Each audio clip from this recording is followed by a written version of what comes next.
भाई ऐसे भी होते हैं। मैं घर के कामकाज में व्यस्त थी कि उसी समय मेरे भाई का फ़ोन आया कि मैं अपनी पत्नी और बच्चों के साथ तुम्हें मिलने आ रहा हूँ। मैं तुरंत रसोई घर में चली गई कि उनके लिए जल्दी जल्दी कुछ बना सकूँ। उस समय घर में सिर्फ 2-3 आम ही थे, तो जल्दी जल्दी में 2-3 गिलास जूस तैयार कर लिया।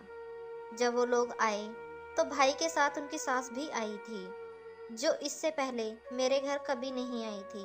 तो मैंने 3 गिलास जूस अपने भतीजे, भाभी और उनकी माँ के सामने रख दिए और पानी का गिलास भाई के सामने रखते हुए कहा, मुझे पता है कि आपको 7 अप पसंद है, तो ये आपके लिए। भाई ने जैसे ही एक घूंट पिया, समझ गया कि यह तो पानी है। ठीक उसी समय भाई की सास ने कहा, बेटा 7 अप मेरे पाचन के लिए अच्छा है, इसलिए मेरा जूस तुम पी लो और 7 अप मुझे दे दो। उनकी बात सुनकर मेरे तो पसीने छूट गए। मुझे बहुत शर्मिंदगी हुई, क्योंकि सिर्फ मैं और भाई जानते थे कि वह 7 अप नहीं पानी है। मेरा चेहरा पीला पड़ गया। मेरे भाई ने देखा तो अपनी सास से कहने लगा, मम्मी जी, मैंने तो इसमें से बहुत सारा 7 अप पी लिया है, आपके लिए फ्रिज से दूसरी बोतल लाता हूँ। यह कहकर भाई रसोई घर चला गया। थोड़ी देर बाद हमने गिलास टूटने की आवाज़ सुनी। भाई बाहर आया और कहने लगा, मेरे हाथ से गिलास गिरकर टूट गया, जिसमें 7 अप था। मैं आपके लिए दुकान से 7 अप ले आता हूँ।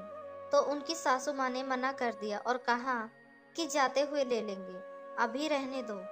जब वे लोग जाने लगे तो भाई पीछे रह गया। मुझे हाथ मिलाने के बहाने कुछ पैसे मेरे हाथ में रख दिए।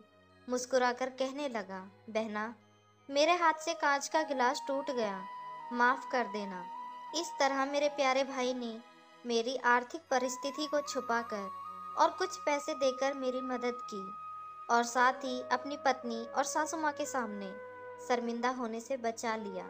भाई बहन प्रेम से रहिए, अपनी बहनों का ख्याल रखिए और दूसरों की बहनों को इज्जत दीजिए। दोस्तों, मैं आशा करती हूँ कि ये कहानी आपको पसंद आई होगी। कहानी पसंद आई हो तो लाइक, शेयर और सब्सक्राइब कीजिए।